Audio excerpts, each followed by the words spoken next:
Hello YouTube, this is Morgan, Airspeed Prime here on my next Sword Art Online episode review. This one's going to be for Season 1, Episode 5, Murder in the Safe Zone. Before I start into the review, I'll just mention that I planned to put out a Avatar Top 10 video over the weekend, but just because of time reasons and getting distracted and stuff like that, I didn't get it out. That video will come out this weekend, so just be aware that the Avatar Top 10s aren't like going away. There will be another one this weekend. But anyway, Murder in the Safe Zone, Episode 5. We continue on Volume 1 of the DVD. Not many left on this one now. In terms of the novels, the original source material, you have to go all the way up to Volume 8, which hasn't yet been released in English, but of course is out in Japanese. And so Volume 8 came out, obviously, it's after the Aincrad arc, after the Fairy Dance arc, after the Phantom Bullet arc, and then there's Volume 7 as well. I can't really remember what that is. Might be the first Alicization book. So it was written a while after the first kind of stuff, but it's one of 3 stories in that book. And one of them's the Caliber arc that we get in the next season, and then the other one is a story set basically during like the first day of the game.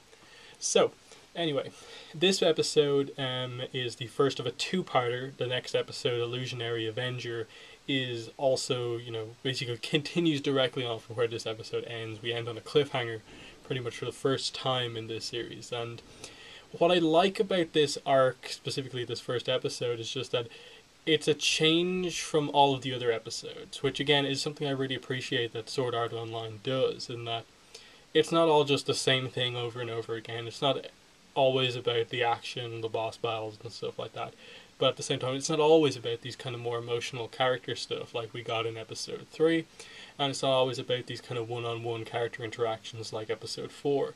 In this time around we get this murder mystery basically episode 2 episodes, which combines with like world building, explaining more about the whole idea of player killers in the game and the various ways that they do that. Plus, the reason why this episode, even though it's just one of 3 stories in like the volume 8 of the light novels, is given a 2-parter, is because it's the first real big interaction fairly late on in the game in Sword Art Online that really heavily starts to hint towards the relationship between Kirito and Asuna. And it's an important one to show so that you understand where that relationship comes from before it just happens basically in the second half of the series. And that's for me definitely one of the highlights of this. As cool as the mystery and stuff like that is, it's the interactions between Kirito and Asuna that are definitely the highlight. And we start off like basically the bit before we get the full on intro of the show, the musical intro, is set on like floor 56 at the boss raid meeting, and then the whole rest of the episode takes place in floor 59, so it's a few kind of days later, a few weeks later. And the purpose of that first scene was just to show the different mentality / approach that Kirito and Asuna have to being in this virtual world, and how they go about clearing the game. Now, obviously, Kirito was the one who gave Asuna the advice at the end of like episode 2 to, basically, if someone you trust offers you a chance to join a guild, take it. And he expected her probably to be part of a guild and be safe and still be alive. But he never expected her to be the vice commander of the biggest guild in the game and basically be one of the people in charge of helping to clear the game. And you can see that who she is as a person, like Asuna herself, is very different from the basically vice commander of the Knights of the Blood Oath character that she seems to portray at these kind of boss meetings. And that comes across very nicely in this little argument that they have at the kind of boss raid. She wants to kind of lure things out into the villagers and basically sacrifice them to draw out the boss.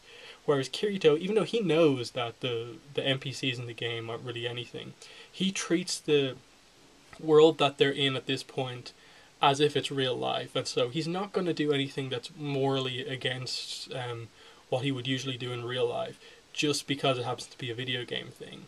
He treats this world like it's real, and so doesn't act in a way you normally wouldn't. Whereas, Asuna is kind of taking the approach that every day spent in the game is a day lost in the outside world, and they need to clear the game as quick as possible, and just it doesn't matter how they go about doing it. And so when you get that early scene, basically once the episode fully starts, and Kirito's just lying down asleep, and she can't believe that he's not putting as much effort as the rest of them into clearing the game. At the same time, you kind of go, but wait, he's probably at this point in time like 10, 15 levels higher than Asuna.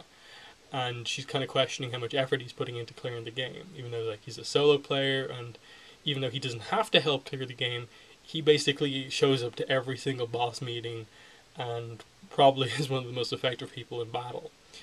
But he's also got that mentality to where, as much as he may not want to be in the game 24/7, he enjoys this virtual world.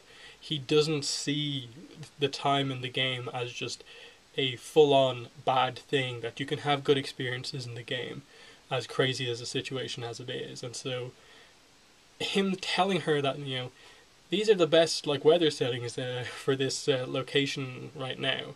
It's a beautiful day. We shouldn't have to work on a day like this. And she's taken aback, but she takes it to mind and actually does lie down and ends up falling asleep herself. And you get the idea that this is basically one of, if not the only, first times in the game when she has just done that. When she's just done something to enjoy her time in the game. And you see that from her perspective. She looks up through the trees and sees the kind of light, and it's pretty beautiful. And then she just falls asleep and is asleep for basically half a day or something like that. And Kirito's just watching over her and stuff like that. So it definitely comes across that they know each other reasonably well just from interacting at basically every boss meeting that there's been in the game, and that they've had adventures before, which the light novels, the progressive stuff, covers a little bit more, that they had some adventures on the early floors, and at some point something happened where they weren't together so much anymore, and we still have to kind of fully understand that, but it obviously isn't anything too drastic, just that they have different mentalities when it comes to just how bad is it actually to be in this game at this point in time. And it ends up being a really important moment for Asuna, this meeting with Kirito, and her seeing him asleep and then her deciding to sleep, that it just changes her perspective on the game a little bit, especially later on when she's full on in a relationship with Kirito. So some really important interactions between these two characters, who are effectively our main characters from here on out. And then just throughout the rest of the episode, you just see some nice interactions. She basically, decides that, he protected me, he didn't have to, he could have left me there, and I could have got PK'd, but he stayed with me. I have to make this up to him somehow. Just one meal, and they obviously have that meal, and you do get the idea that she does to some extent like him, that as much as they have these arguments, fundamentally he's a player that she likes to interact with. And you see the interactions at this kind of restaurant that they go to, that everyone knows who Asuna is, that she's vice commander of the big skills in the game, and everyone's like, who's this guy, who's Kirito? Because as much as he has the reputation as the Black Swordsman, no one knows that this guy here, the guy who looks exactly like this, is the guy with that reputation. Which is a pretty interesting just dynamic, that he was the one who made the big grand gesture, expecting to always be recognized as just the guy who's the beater. Yet it's the girl who basically knew very little about the game early on, who ended up becoming basically the most famous player in the entire game. And it's just a really interesting dynamic from that sense, how it ended up happening, that realistically Kirito should be one of the most well-known players in the game, but because of just his style of playing, being a solo player, not being the most flashy with what he wears, he just ends up basically going through the game relatively invisible, except when he shows his skills in battle. But yeah, you just see some really nice interactions throughout the rest of the episode as they kind of work on this investigation that they decide we can't go back to the front lines while this investigation is still ongoing, because the concept of the towns aren't safe anymore is bigger than anything else. That as much as we have to clear the game as quick as possible, if we can't have moments when we're safe, if someone's discovered a way to get around this safe zones being in the towns, this is a big thing we got to deal with.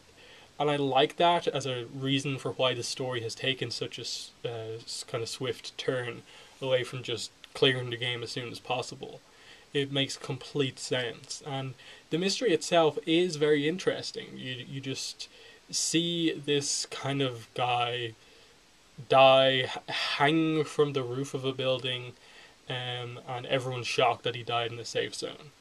You begin to find out that they're all members of this guild that used to be together, the Golden Apple, that there was this kind of feud argument around this special item that they got, and they had a vote about what to do with it, and then based on the way that vote went, their leader was killed, and they're at the stage now where they think everyone's being hunted down. Now, of course, this changes with what actually happens in the next episode, but I will talk about that obviously more next episode. But what's presented here is just this really interesting dynamic that they've been in the game long enough now, basically over a year, that the players have come to, so many of them just accept that this is their life from here on out, and the idea that they found this really rare weapon and what they can do with that, it creates these feuds that you would almost see in real life. It's not just, it's an item, we'll just get another one. No, it's a big deal when they get a rare item, and it ended up destroying this guild apparently from what we learn here, and people are getting killed over this, and the mystery of how exactly this is being done, because the visuals of what actually happens to the players that die here, it looks exactly like the characters do when they actually die in the game. So everything just works well to set up this mystery, and it makes you wonder how this could actually happen. And especially if you play a lot of video games like this, you kind of start thinking of glitches yourself. Like, wait, okay, there's safe zones in games in certain spots. Is there any way you can actually kill yourself in those zones? Is there any glitch you can do that maybe they're kind of, the show is basically asking the audience to think about? And it ends up kind of, it's a very clever solution that actually comes out of it in the next episode. And it's a bit hard to instantly come up with that solution just based on what's presented here. So it's maybe not the most amazing mystery kind of story ever, because I think the best mysteries are ones where you can figure it out earlier on if you look close enough, and maybe that's not the case here, but I still think it's a very interesting mystery story overall. Just seeing Asuna and Kirito work together, seeing them interact again, and just their kind of banter back and forth, and just the fact that even though Asuna is now part of the lead group, that she still isn't the most experienced at these type of games. So when Kirito is basically says, okay, I've got 3 basically theories about what happens, she listens to him because he's more of an expert than she is, and she can acknowledge that just because he's a solo player doesn't mean he doesn't know anything. He's arguably the most knowledgeable player in the entire game. So you listen to him, and it's just interesting seeing these two take charge. Everyone listens to them because Asuna is the vice commander in the game. And, you know, I don't think it can be underestimated how big that is for her. That, given that you learn that the actual commander of the Knights of the Blood Oath is Heathcliff, who is Ahihiko Kayaba, and that his mentality is that even though he's the leader of this guild, and he made this guild to be a place for the high level players to be a part of, he doesn't make really any crazy decisions about what the players are actually going to do.